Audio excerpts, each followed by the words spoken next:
Well, it's a real pleasure to be here. It is certainly an honor to be here for the centennial Stellafane. I couldn't be more pleased to be standing in front of you this afternoon. As mentioned, I had a career in chemistry and teaching, but I've been doing astronomy since the mid-1960s.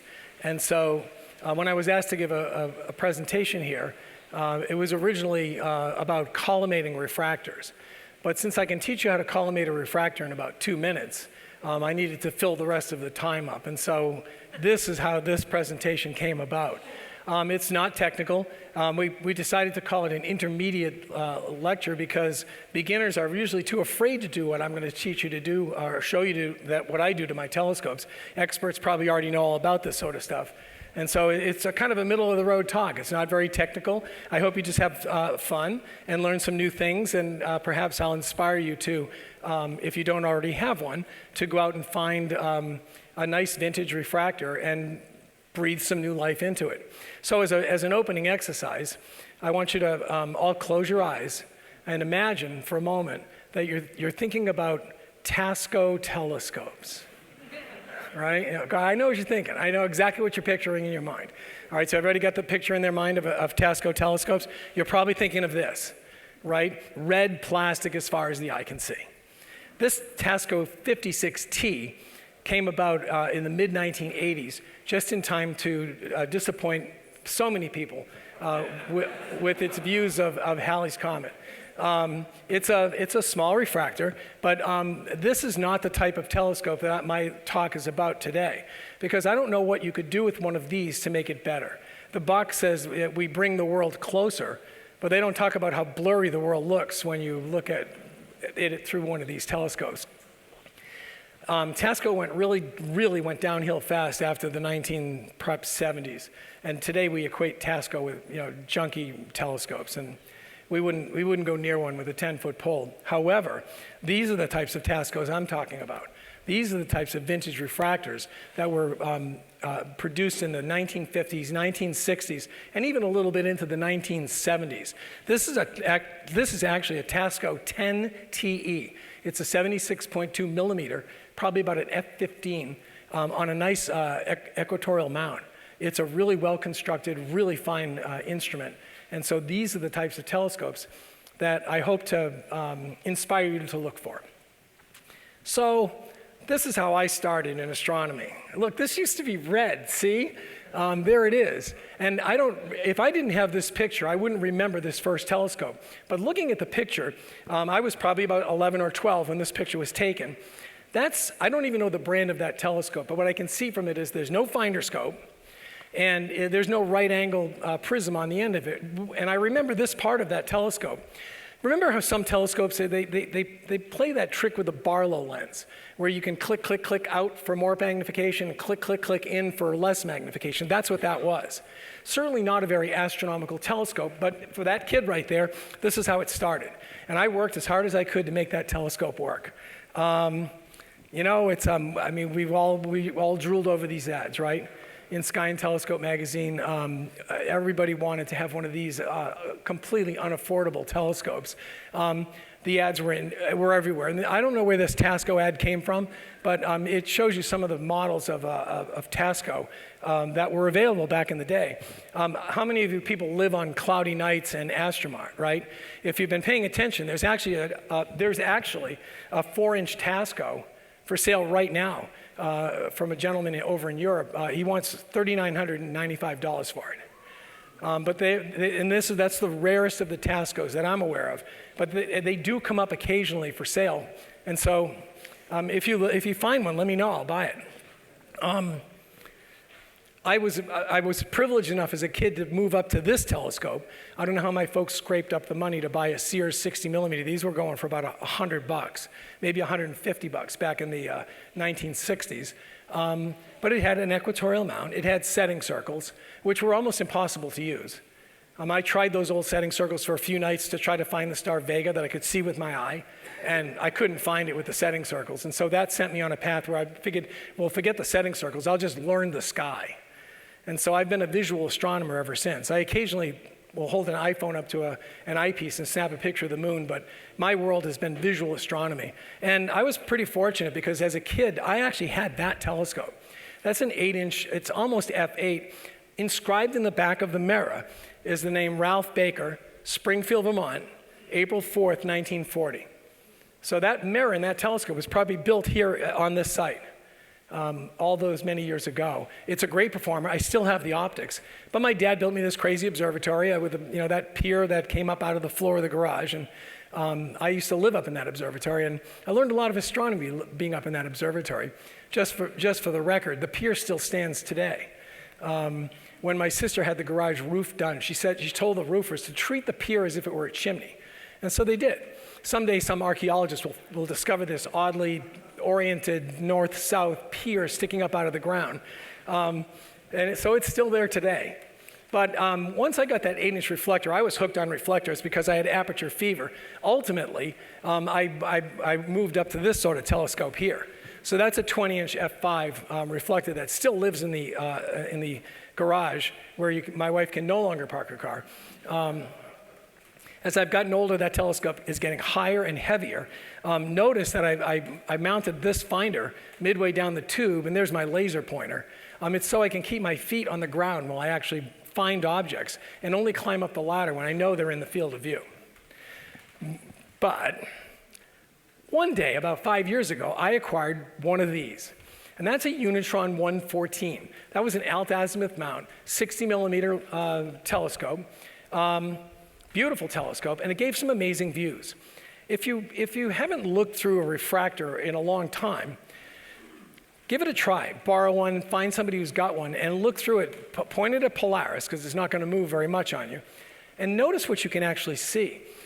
In my reflectors, in your reflectors, you'd be hard-pressed to find an airy disk, right? You can crank the magnification up, but there's a lot going on in that tube, and it makes seeing the airy disk a little bit challenging. The airy disk you can see in these small refractors is really quite wonderful. The smaller the aperture, the bigger the airy disk. And you can see the rings, the diffraction rings around the disk, and they're really quite wonderful to look at, especially colorful stars. When you look at the airy disk, when I look at the airy disk, the colors look so pure to me. I don't know if it's because they're spread out a little bit or what, but it's just a wonderful view. And this telescope, or the one I owned, sent me down this path of looking for more of these things because they were really fun to look through. So let's say I've already inspired you and you're wondering, well, okay, well, I would like to own one of these telescopes as well. Where do I find them? I'm about to give you the greatest secret of all time, so brace yourselves. It's coming in about 2 minutes. You can go on Cloudy Nights Classified, you can go on Astromart, you can find some really good quality vintage refractors. They're usually museum quality, and they want some pretty, top dollar for them. But they're there, not often, but you can sometimes find these on Cloudy Nights and Astromart. You could always put an ad in as well. But there are other places to look. You can go to yard sales. I found this telescope at a yard sale. I was sitting in San Diego, flipping through some websites, and I happened across this ad. It's a telescope, $35. Do you recognize what it is? It's a Unitron 114. Barely standing up. I mean, look at what they've done to the tripod. Thank goodness the javelin spear-tipped legs are sticking in the dirt. I don't know if you can see it, but there's a yellow sign right there. See that yellow tag right there? It said, make offer. But I messaged the woman, is it still available? Yes, $35. I'm in San Diego, but I'll be back home on Tuesday. I'll come and get it. So for $35, I picked up that Unitron. It was pretty beat up. That was a pretty beat up version of a Unitron, but you clean them up, you polish them up, and you make them look new again, and it's a really nice performer. So yard sales, but you got to get lucky. I mean, you can't wander the streets looking for yard sales hoping to find a vintage refractor, right? Just the luck of the draw. You can go on eBay, but if you look at the prices of things on eBay, you realize that these people are asking like astronomically high prices for some of this stuff, right? There are no deals on eBay, but that's one place to look. Craigslist is another hit or miss sort of thing, right? And there's always shopgoodwill.com. Anybody ever play on that website? You can sometimes find vintage refractors on there, but of course it's an auction. So it's dog eat dog, right? And so sometimes you win, sometimes you lose. But you can find some there. But here it comes, get ready, write this down. Here's the greatest place to find vintage refractors. Ready? Here it comes. I almost don't want to show you because you'll buy them all on me. Facebook Marketplace. Facebook Marketplace, you can pretty much buy anything you want on Facebook Marketplace. You have to be patient. You have to do your homework. You have to know what you want on there. I'll give you an example. Last summer, a buddy of mine was interested in buying a telescope. And I found one on Facebook Marketplace that just said 10-inch telescope, $450. It was a 10-inch Zoom L Dob for $450. I said to the guy, when you visit him, see if there's any wiggle room in the price. Because a lot of times on Facebook Marketplace, people just want to get rid of this stuff, right? They've never used it. They bought it. It's too big. They don't know what to do with it. They want to get rid of it. So he visited the guy, bought it for $250. Will you take $250 for it? And the guy was like, sure. Brought it back to his house. And when I looked at it, I said, Mike, that's not a 10-inch Zoom L. It's actually a 12. So he bought a brand new 12-inch Dobsonian for $250. I don't know how he sleeps with himself at night, but oh well. But those are some of the deals you can find on Facebook Marketplace. And on any given day, you can find a variety of telescopes, vintage refractors, Monolux, Unitron. I don't remember. That looks like a TE Tasco, a 10 TE.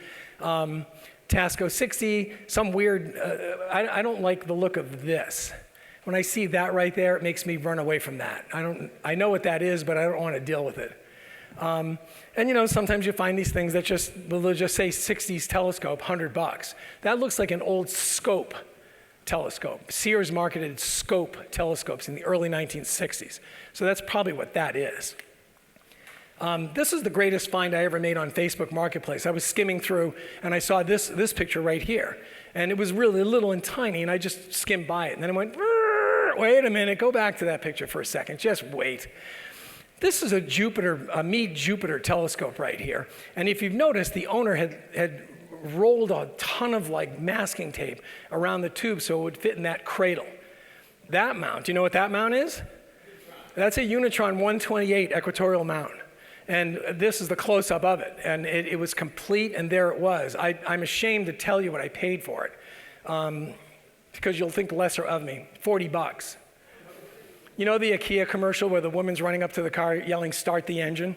That's how I felt pulling away from this woman's house. But the best words I heard that morning, after I paid for the mount, she said, oh, wait, there's a box that came with that telescope.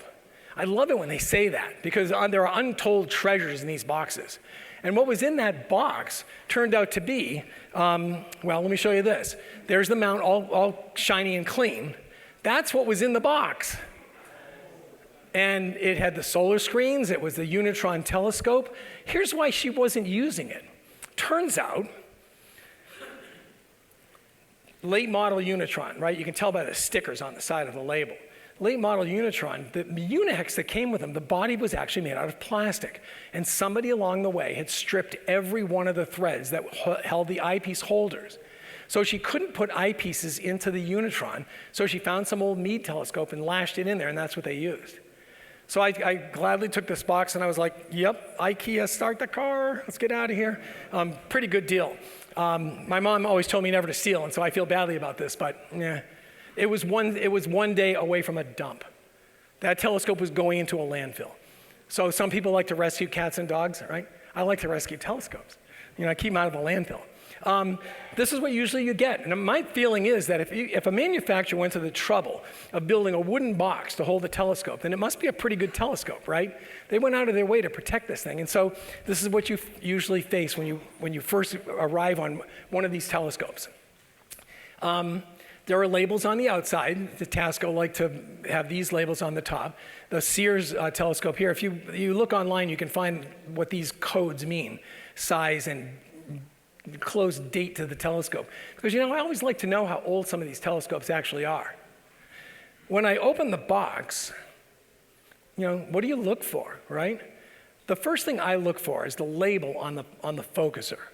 I really want to see what kind of telescope this is, and almost more importantly, I'd like to know who made it.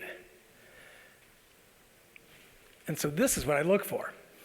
This label was on a telescope made by Royal Astro Optics of Japan, 60 millimeter, 1200, See this right here? That's the Royal Astro Optics maker seal. And there it is blown up. That's what I look for on my telescopes. I want telescopes that were made by Royal Astro Optics. They're usually pretty good. I'm sure there are some dogs out there. But the end result is, do you like the way the telescope performs? Right? If yes, then it doesn't matter what the figure is on the surfaces. If it produces good images, you're good to go. And so in my experience, these guys make telescopes that perform pretty well. So I like those. And here's how to read a label from a Royal Astro. Where'd my pointer go? This first one here is the date of manufacture. That telescope was made in 1961. The second number, the 7, refers to this aperture here, 76.2 millimeters. And this was the 854th telescope to come off the line that year. And there's the Royal Astro mark. So you can date your Royal Astro Optic telescopes by looking at that serial number and knowing the game they're playing. I don't think Royal Astro was in the business of making this type of telescope after the late 1960s. So that helps you to really, is the zero 1960 or 1970? It's likely 1960. So some of these telescopes they're 60-plus-year-old telescopes, and they work really well. You can find them on a variety of branded telescopes. Mayflower, Sears, Southern Pacific, or Southern Precision, Tasco, Lafayette. They've all got the maker marks, and they're all Royal Astro Optics. These are not all mine, but that's what all mine look like. So how old is my Unitron? That is a really, really tough question to answer. All you can say is, well, it could have been made from the 50s to the 60s to the 70s, because they're very difficult to date. They didn't serialize the telescopes. And so when you get one, there are certain things to look for. Is there a family history? I was 10 years old when my dad bought that telescope, and so you have a pretty good idea how old it is. Is there a bill of sale? Sometimes there's paperwork with the telescope, and if you find a bill of sale, it might actually have the date when it was bought. What about the literature? Does it give an address for Unitron? Because over the years, Unitron moved about in and around Boston. So if you know the dates for where they were, you can sort of narrow down the range of the telescope. What about a zip code? Zip codes didn't come out until the early 1960s. If it says Boston to Massachusetts, then you know that literature at least was printed pre-zip code. So it gives you some idea of the date. What sort of labeling on the eyepieces? Some of them had italic print, some of them have blot printing.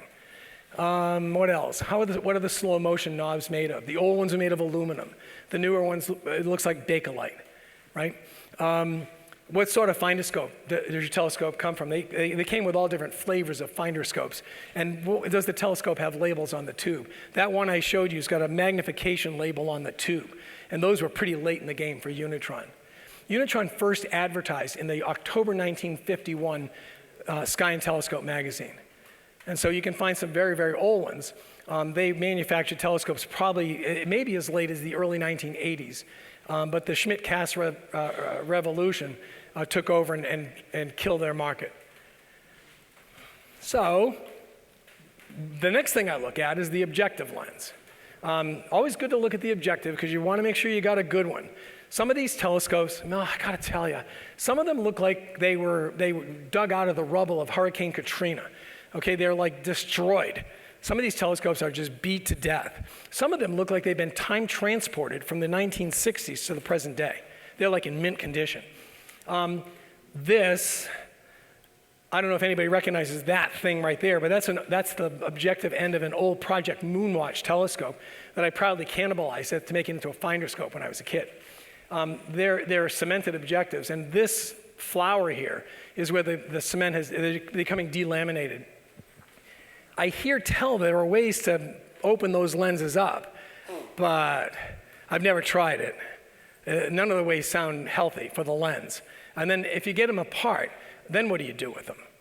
You know why they use the cemented objectives, right? To minimize surface to air reflections, glass to air reflections. So I wouldn't know what to do with that. When I look through this telescope, you certainly can't see that, but it must be doing something to the light, probably scattering it. But look at this. Look at this beat up telescope here. There's spider webs all over it. The tube is dented, but look at that. How hard did that hit the floor to do that? Now I actually own a lens that looks like that. The one I have, this is it. I bought this telescope it's a Unitron lens for $40.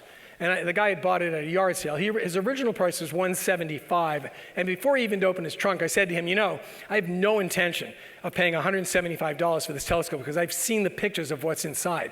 And as soon as he opened the box up, I said, see that round piece of glass with the big chip in it? That's supposed to be in the telescope. So I said, this doesn't even have a working objective lens. But he paid $40 for it, so that's what he gave me. That's what I gave him for it. And there it is. That's a heck of a chip. And when you put it in the telescope and look up the tube, that's what you see. So here are the spacers of the lens. But look at this chip here. That means that you could probably use this telescope. I could paint over that, or I could India ink over it, or I could mask it off with something and make the telescope work. But left alone, there undoubtedly is scattering lots and lots of light into the optical path, and that's not good. Here's another Unitron lens that had a couple of chips out of it that I blackened up, and that's actually a pretty good performing lens. But you can do that to telescopes if the chips aren't too bad. If you can live with them, that's great. Whoops. So every now and then when you open up a telescope, you find stuff like this. I did not make this picture up. This was a telescope that was laying on the floor of the attic of the Amateur Telescope Makers of Boston's observing site, the building we leased from MIT. And the telescope rattled, like a kid's rattle. And when I opened it up, that's what was inside. These two pieces of plastic here used to be up in the focuser. I'll use this one, it's brighter. These used to be in the focuser. Here are some acorns. Here is some acorn dust and the bio-waste of whatever animal ate those acorns. All right, that was all inside the telescope tube. Sometimes they're filled with spider webs. So you just stick a vacuum cleaner thing down there and get all the spider webs out. But that was in the telescope. Now, that was pretty loose. This is what the tube looked like. So the original owner of this telescope had covered the outside of the tube with white contact paper that had gotten all soiled over the years. It really looked ugly. So I had to know. I got to know. What's under that contact paper? It turned out there was a nice white tube under the contact paper. But taking the contact paper off, I don't know how long it's been on there, left a tremendous amount of residue, gluey residue. You know what? How powerful of a solvent I needed to use to get that off? Gasoline. I used gasoline to clean the glue off the tube. It worked pretty well. And look, I'm still here. It's okay. Just do it in an open space, no flames. So all of this messiness disappeared because that all came off. But sometimes the tubes are dented. See this dent right here? Sometimes you can live with the dent, but if you open up a box and the tube looks like somebody went like that to it, don't buy it. You're never going to straighten that tube out, not perfectly, but you can get dents out like that. Again, when you open the box, there it is, right? There's the beautiful Tasco telescope. And so, again, but what do you look for in the box? Now that you're satisfied, you know the make of it, and you know who made it, and you know that the objective lens is in reasonably good shape, there are some things to look for. Does it have slow motion controls? Because sometimes those are hard to replace. Sometimes they're an odd size, like an 8 millimeter, instead of what we normally find today, 6 millimeter. So sometimes it's hard to find slow motion controls. Does it have a counterweight? I don't know how you lose a 12-pound piece of metal, but I've seen telescopes that have no counterweight, which means you have to fabricate one. And that may or may not be a very easy job. So make sure it's got a counterweight, right? Look at the finder scope. Is the finder scope subjective? Is the objective nice and, it doesn't have to be clean, but is it whole? Or are there clamp chips in there? These 3 screws to adjust where the finder is looking, down here too, does it have those? Or does it have all of them? And the reason I bring this up is because sometimes these things are really, really hard to replace. Now, my job has never been to make a telescope look like it came out of the box day one. But if I wanted to replace one or more of these little screws, that may be really difficult to do, and here's why. In 1967, the Japanese industry standard threading changed. They upgraded to what everybody else uses. Pre-1967, they made the threads under a different set of standards.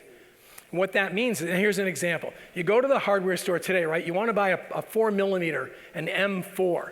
The threading over at Aubuchon Hardware is 0.8. The threading back pre-1967 was 0.75. or maybe it's 0.7 and 0.75, 0.8 here and 0.9. What it means is that the modern stuff you buy in a hardware store won't fit into those threads. You'll maybe get it to go in one thread and then it stops, and you know you're dealing with the wrong thread size. Don't force it in, right? Don't force it in. You'll ruin it. You can re-tap those to slightly larger, more modern threads if you have the stuff to do that. But try to keep all the pieces that belong with the telescope. Check to see if they're eyepieces. Maybe there's a Barlow, right? Maybe there's a Barlow. We'll get to eyepieces later. But what about the focuser? I've seen telescopes come without this piece. That means you can't put eyepieces into that telescope, right? That's what holds the eyepieces in the draw tube. So you want to make sure there's something there to allow you to, put eyepieces in. On Unitrons, they have the draw tube that pulled right out, yes? So make sure there's a draw tube that you can actually use with eyepieces. Unitrons oftentimes came with a unihex. These are nice little tools. A click, click, click. You've got spaces for 5 of the 0.965 inch eyepieces, and the unihex had 1.25 inch space.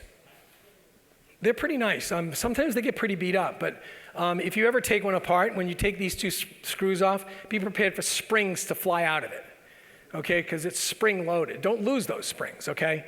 I don't know where I don't know if I'll have a chance to say it later on in the presentation, but I learned the hard way to always have something nice and soft and cushy under my work, so that when that little screw that you can't find a replacement for hits the ground, it hits something soft and doesn't bounce very far. Because sometimes they bounce to places where you never find them again. And that's a bad thing. You know what to do with this, right? You know what this is? I tell newbies with these sun filters that screw into the back of the eyepieces, here's the best way to use one of these filters. You can find either deep dark woods like those out there, or better yet, a swampy pond. And you take the filter and you throw it as hard as you can. Like I said, better at a pond because it sinks to the bottom of the muck and you never find it again. You know these are unsafe to use, right? As a collector, you may want to keep one with the telescope, but warn any future owners that they are positioned right where the refractor lens has concentrated the sun's energy, and they have been known to break. So just be aware of that. But back to the lens with the goo and the acorn creature in there. They crawl right in through the focuser. Pesky little things. When I dump that out, this is what the lens looked like. Actually, not so bad, right? But here we go. Now we're getting to the nitty-gritty here. I want you to now take apart that lens and clean it. If you look it up online, usually the first thing the article says is, "Do not attempt this on your own," right? Psh, come on. You paid $50 for a telescope, right? Let's learn something here. Like, give it a try. Well, how bad could things get, really? I thought that acorn lens was actually cemented because I didn't see any spacers. Come to find out, there was a little plastic spacer ring between the elements. I would have been more careful taking it out of the tube, but I just pulled it out of the tube, not roughly, but I didn't expect the two lenses to slide apart from each other. The first thing I usually do is mark the sides of the lens.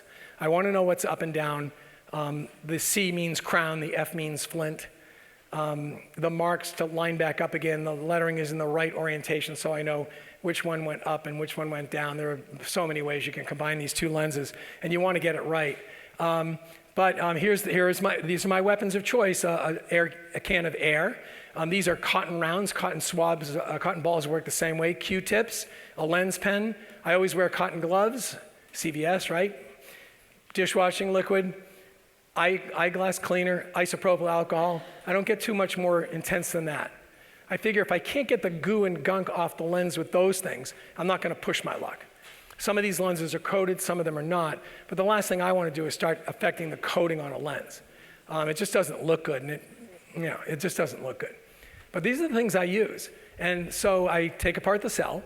This is the dew shield over here. Sometimes those dew shields feel like they're welded on.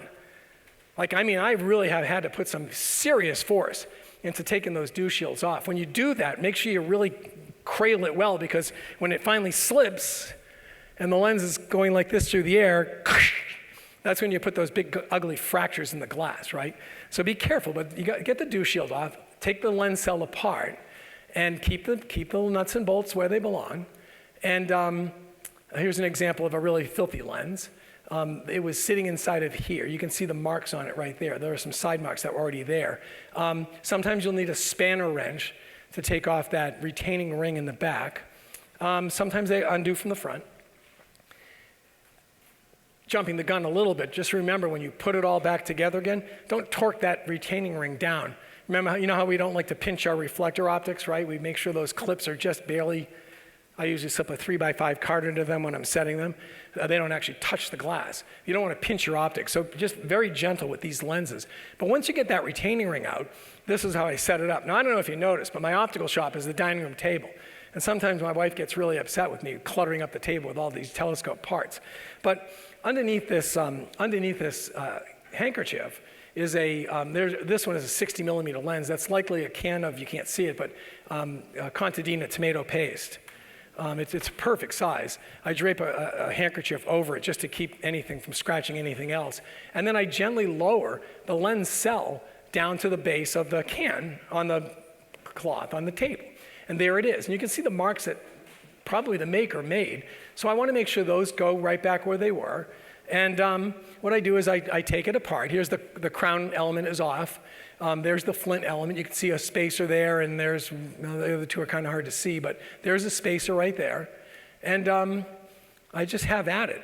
I blow air off it, blow any dust off it, any loose debris off it. I'm very, very gentle with the cleaners. If it's really gunked up, I'll take it over to the sink, a little warm water with a drop of dishwashing liquid and dab it with cotton. And I try to be very careful not to mess with the spacers. Again, they can be difficult to replace. But when it gets back together again, look at that. That looks like brand new. It's such a beautiful lens. Look at how pretty that looks. Speaking of spacers, this 75 millimeter Unitron had spacers that were completely destroyed. Now, I know there's a specification for the thickness of the spacers, but you tell me where you can find that information today, right? You can't.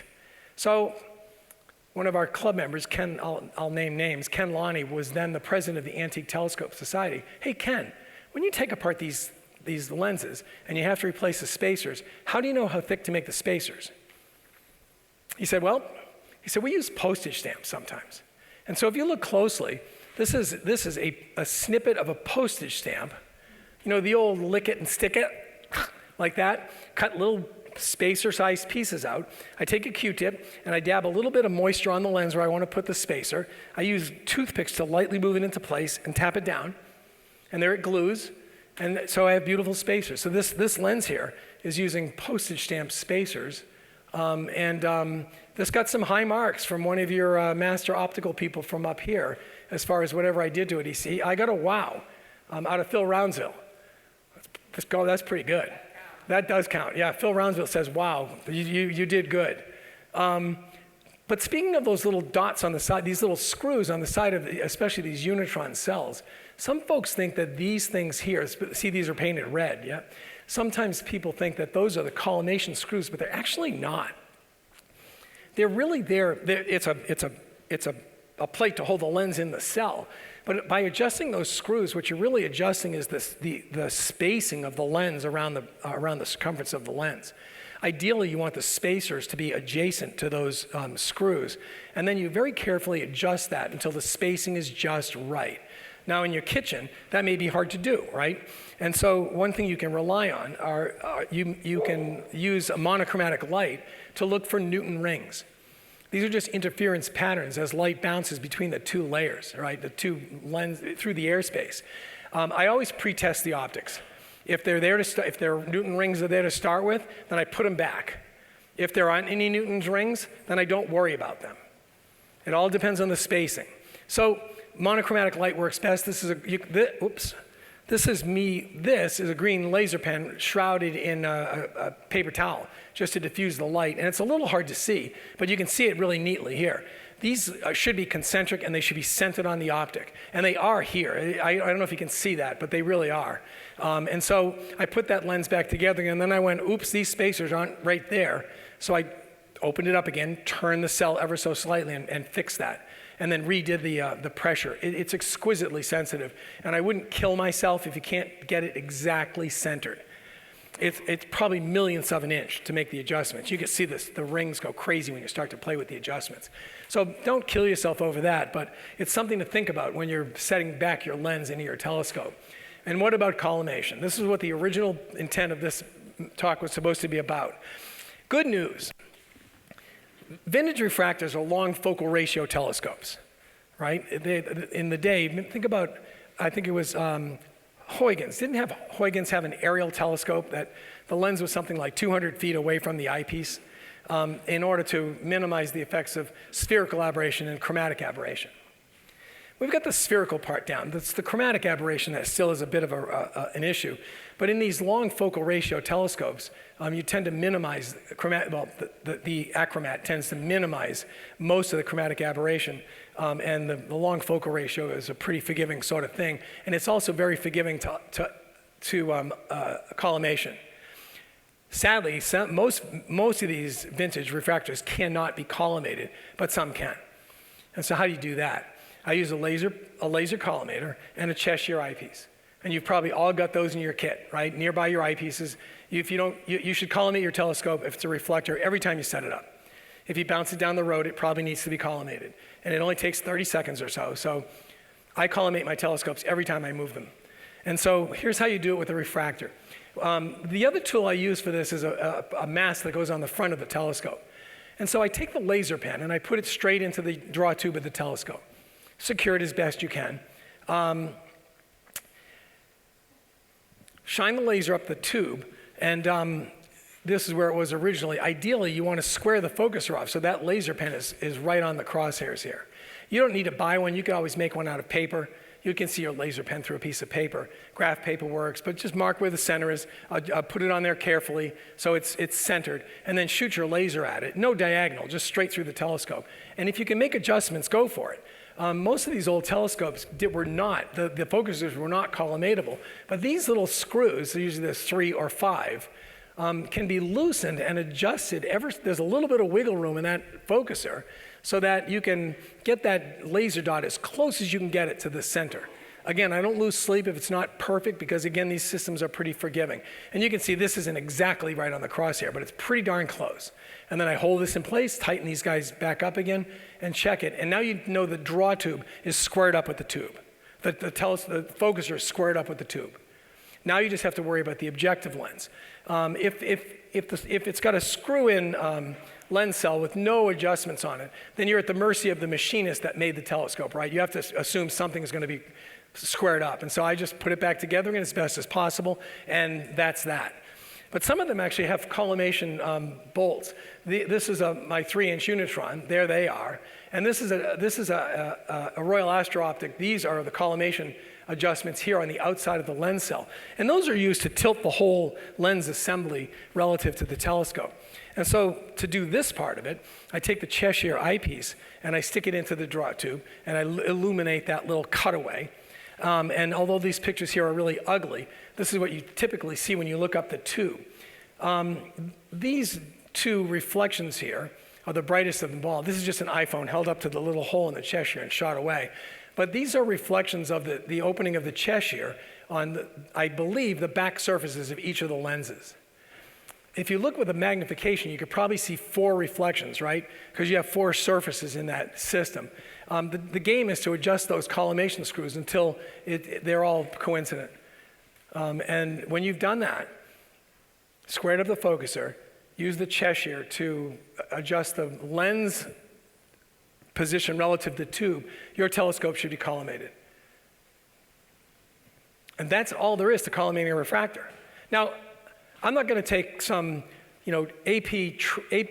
apochromatic triplet lens and rip it apart to clean it and try and get it back together again. That's for the folks over at Texas Nautical to do that.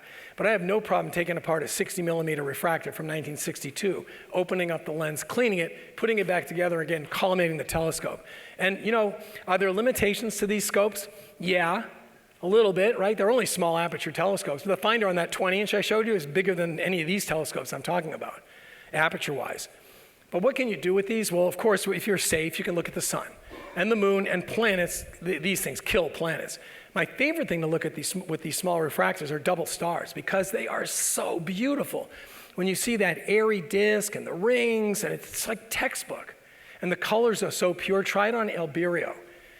Look at a star like V Aquila, that carbon star, that burnt orange carbon star. They're so pretty to look at.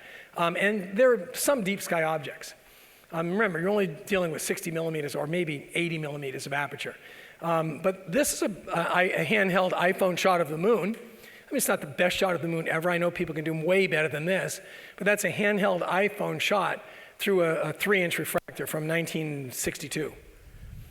And the eyepiece view, this eye, there was way more detail than this photograph shows. So these telescopes, they are real performers when they're treated correctly. And I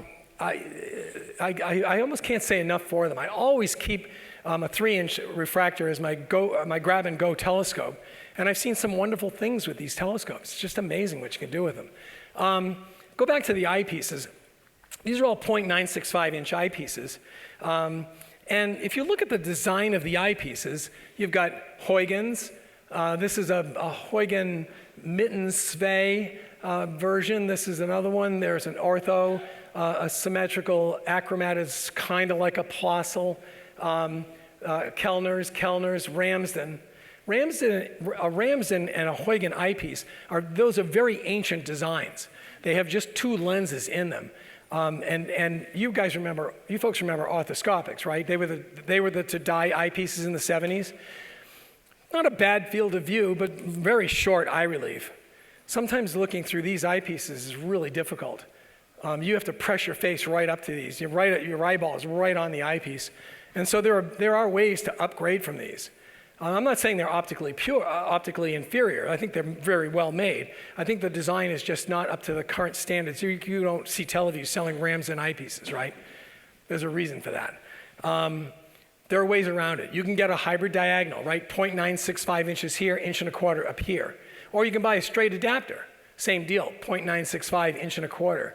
The problem with these guys is that when you slip a modern eyepiece into this, the inlets are narrow.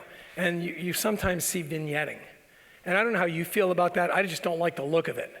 I like that nice, sharp edge to the eyepiece field, right? Not some fuzzy little blurry thing in the middle. So I tend not to use those. Scope Stuff sells this type of an adapter. These are for Unitrons. They used to sell this thread separately from this thread, and they probably got sick and tired of people complaining that they bought the wrong one, can I return it, blah, blah, blah. So they've actually started to put both threads for the Unitron draw tubes on the single adapter. If it doesn't fit in one way, it probably fits in the other.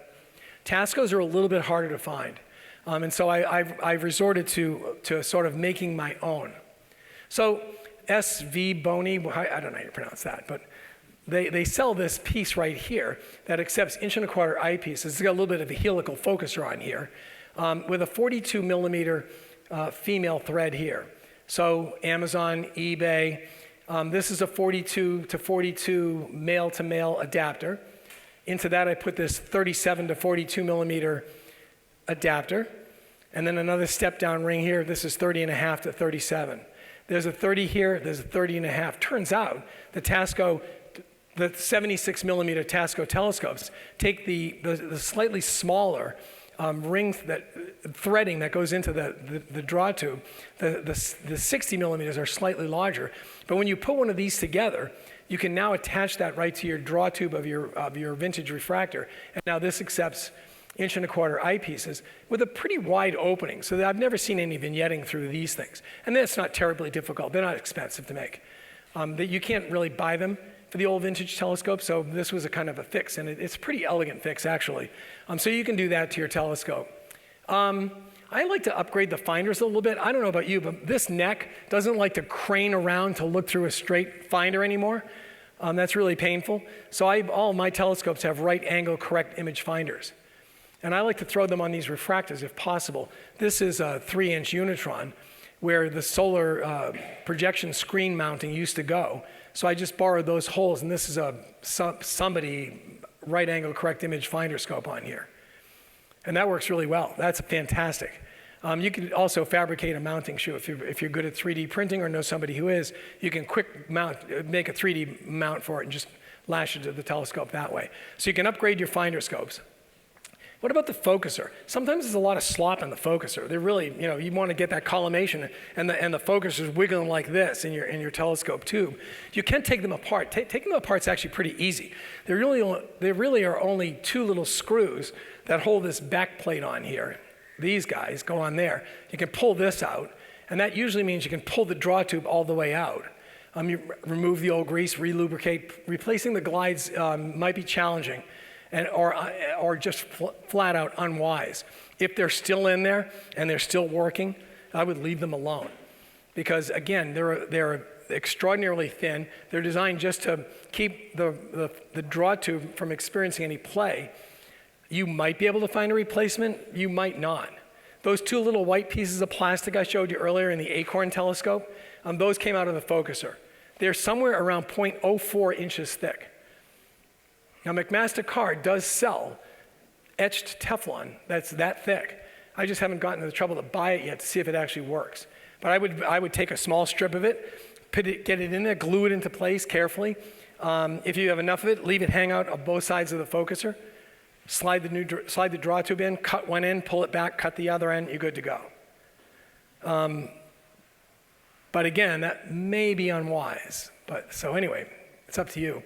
On the Royal Astro telescopes, there are oftentimes two little screws here, these little grub screws, set screws, that you can adjust the tension on the focuser, and that'll help undo some of the sloppiness that's in there. Here's what I use to get inside when I go inside of a mount. Penetrating oil is an amazing solvent. It cuts through grease like you can imagine. It's fabulous. If it's worse, Goo Gone. Like I said, I have been known to break out the gasoline can for the lawnmower and strip stuff away with that. And it was recommended to use Mobil Synthetic 1 grease. That's a pretty good grease to put back into a mount to make it nice and silky smooth, and it works well at low temperatures. And so, but that's it. Disassemble, remove old grease, relubricate, reassemble, clean the exterior. Ta-da! Good to go. What about felt? How many times have you ever tried to cut a piece of felt? It's really hard to do. It's really hard. It's messy. It's a pain. So I'm gonna show you what I learned from YouTube. Always remember, you can learn almost anything you want to learn on YouTube. So I watched the YouTube thing, how do you cut felt? And this is how they told me to do it. All you need is some of this stuff called freezer paper. You can buy it at Stop and Shop or any supermarket. It's waxy on one side, it's papery on the other. 3 minutes. 3 minutes? Perfect. So here's how to do it. You can cut felt, you can cut cork. What you do is you put that's the shape I want. I take an iron, and this is on the paper side. On the glue side, I put it up against the felt. I iron it on there at low setting. The glue melts a little bit and sticks to the felt. Then I get a sharp pair of scissors. I cut out the shape. Look at that. And then I peel the backing off, and ta-da, I've got a perfectly shaped, beautifully cut piece of felt. And it works on cork as well. Cork is fragile. You break it when you try to cut it. So that backing gives it a little bit of strength. And you can cut felt or cork like a pro in no time. So that's a little secret I've learned. Finding nuts and bolts. How many of you live in this aisle at the hardware store, right? I live in this aisle. If you can't find it at a local hardware store, there's always McMaster Carr. If you can think it, they probably sell it. McMaster Carr is like a gold mine. You can find some stuff on Amazon, some stuff on eBay, but when you have to replace parts, start here and work your way down to here, and you might get lucky. I bought myself one of these, a thread gauge. It saved me countless trips to the hardware store. Is that an old thread or is that a new thread? It takes me 1 second to figure it out in my basement. So I would recommend buying one of these. Amazon, probably 20 bucks. And you got to be careful for gravity. Remember, gravity, one of the fundamental forces in the universe, is weak, but it's patient. It's always waiting for us to make a mistake, right? And so tripod spreaders are there to help you to fight gravity. A stable one is like this one here. This is a Swift refractor. And that ties everything together pretty nicely. There are metastable ones, and look at the definition. Stable, provided it is subjected to no more than small disturbances. One good kick of one of those tripod legs, and that telescope, gravity takes over immediately, and that telescope smashes to the ground. So if you're going to use a chain, be really careful, because they're barely holding the telescope together. That's a Unitron spreader. They're somewhat hard to find, so I made one myself. Aluminum rounds I bought on eBay. Some aluminum sticks from, some flat aluminum from the hardware store. Some weird little picture hangers that aren't very elegant, but they get the job done. And so I made Unitron spreaders. You can sometimes get dents out of tubes. Sometimes telescope tubes get dented. And sometimes you have to break out the hammers and fix them. There are elegant ways to do it. Sometimes you can, sometimes you can't. You can clean up the hardware. This is off a leg of a Tasco telescope. I think it lived in a puddle once because that's what it looked like. But with a Dremel tool and some navel jelly and some rubber gloves, you can make them look like that. A little spray paint, they look good as new. I've dressed up the hardware, and they look, the nuts and bolts that go on these, and look pretty good. I've actually taken one beat to death set of tripod legs, sanded them down, get them right down to bare wood, condition them with this pre-stain, and then stain them up, and they just come out beautifully. These are a little hard to tell, but these are the before ones, and these are the after ones. And the picture does not do it justice. These guys look like they are brand new. And so you can really dress up your telescopes. And with 3 minutes starting to wind down, what I'll leave you with is this. If you are so inclined and you happen to get your hands on one of these telescopes, don't be afraid to open it up. Don't be afraid to take it apart, but do your homework. There's a lot to be found on Cloudy Nights forums of people that have actually done the work and presented pictures of what they've done. If you can find pictures, that is like a gold mine, because you're not going to be surprised when you go inside that mount and see what's in there. Try not to lose the pieces, but why do we put these telescopes together? Well, we're all getting pretty old, aren't we now? Aren't we? And we would love it if the next generation of youngins could use some of these telescopes. So maybe you'll become the next Mr. Wilson, and you'll share views through your telescope with Dennis and his friend, and future generations of amateur astronomers. So I want to thank you again. It was an honor to be here on the Centennial Stellafane, and I hope you enjoyed what I had to offer. Thanks very much, you guys.